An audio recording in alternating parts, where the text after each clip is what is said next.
Student, my name is Viren Singh. I am your SST teacher in Victorious International School. We are going to start chapter number 17, Indian Constitutional Fundamental Rights and Duties. भारतीय संविधान, मौलिक अधिकार और मौलिक कर्तव्यों के बारे में आपको बताया जाएगा. ठीक है. All society are established under some form of power या गवर्नमेंट. तो सभी प्रकार के समाज जो है, कोई सा भी समाज आप ले लीजिए, उसकी अपनी एक सरकार होती है. ठीक है. अब there are many form of government. यहाँ बहुत सरकार के कई ऐसे प्रारूप हैं, बहुत सारे प्रारूप होते हैं. आप कौन से प्रारूप की सरकार पर को अपनी सोसाइटी में रखना पसंद करते हैं, ये आप पर डिपेंड करता है. In which people have no से in every country.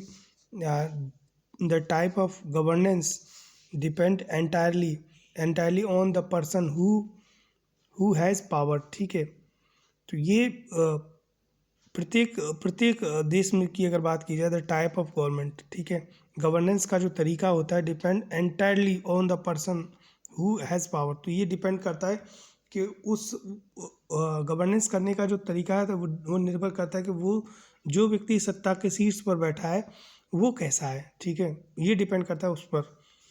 Power take a different form in different society. अलग अलग समाज में अलग अलग तरीके की पावर शक्ति का रखने का तरीका होता है. आप एक फॉर्म होती है सरकार की. ठीक है.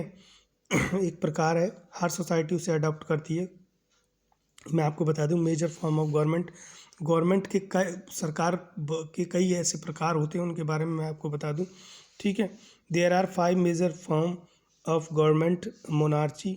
ठीक है. कौन कौन सी सरकार के 5 मुख्य रूप से 5 फॉर्म होते हैं, 5 प्रकार की सरकारें हो सकती हैं. Number 1 monarchy, democracy, oligarchy and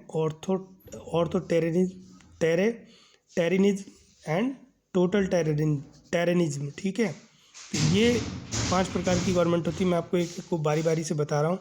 monarchy is a form of government in which a single family rules of the form from generation after generation. ठीक है. तो मोनार्ची राजतंत्र होता है. आप जान सकते हैं इसमें क्या होता है. एक परिवार है, वो राज करता है, फिर वो भी पीढ़ी दर पीढ़ी राज करता है ना. जैसे कि पहले ज़माने में राजा हुआ करते थे, तो पहले एक राजा शासन करता था, फिर उसका बेटा शासन करता था, फिर उसका बेटा शासन करता था. तो ये जो पैटर्न होता है इसे हम मोनार्ची कहते हैं. ठीक है. ठीक है. नेक्स्ट है democracy is a form of government in which power belong to the peoples because of the people elect their leader. तो ये क्या डेमोक्रेसी मीन्स लोकतंत्र. आप सभी जानते हैं भारत में भी लोकतंत्र है. इसमें क्या होता है, जो एडल्ट पीपल्स होते हैं, आप ये समझो है ना, 18 वर्ष या उससे ऊपर की उम्र के जो लोग होते हैं वो अपनी सरकार चुनते हैं. वो वोट के माध्यम से अपने सरकार को चुनते हैं, अपने नेता को चुनते हैं. ठीक है. ये एक तरीका है, इसे लोकतंत्र कहते हैं. ओलिगरेची क्या होता है.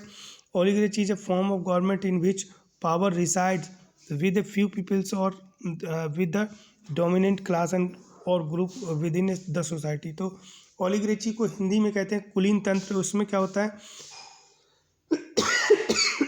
समाज का जो प्रबुद्ध वर्ग है या कोई समूह है, ठीक है, समाज का कोई ऐसा प्रबुद्ध वर्ग, कुलीन वर्ग जो होता है, उसके हाथों में सत्ता सौंप दी जाती है, चाहे वो कोई वर्ग है या कोई समूह है. ठीक है. यानी कि पढ़े लिखे लोग हो या समाज के जो संपन्न लोग होते हैं उनके हाथों में सरकार आ जाती है. ठीक है. तो उसे हम ओलिगरेची कहते हैं. ऑर्थोटेरियनिज्म क्या होता है. ऑर्थोटेरियनिज्म क्या होता है. As a form of government. ये एक प्रकार की सरकार है. इसमें क्या होता है, in which the people have no participation. इसमें लोगों का कोई पार्टिसिपेशन नहीं होता, कोई प्रतिभाग नहीं होता है. इसके अलावा people are under complete obedient to the authority of the government. तो यहाँ जो है जो लोग होते हैं उनको पूरी तरह से जो सरकार की अथॉरिटी होती है उनके आदेशों का पालन करना होता है. इसे कहते हैं ऑर्थोटेरियनिज्म. ठीक है. टोटलिटेरियनिज्म क्या होता है. Totalitarianism is a political system. ये भी एक राजनीतिक तरीका है. ठीक है. एक व्यवस्था है in which the state has total control over the society and control all the assets of public and private life. ठीक है.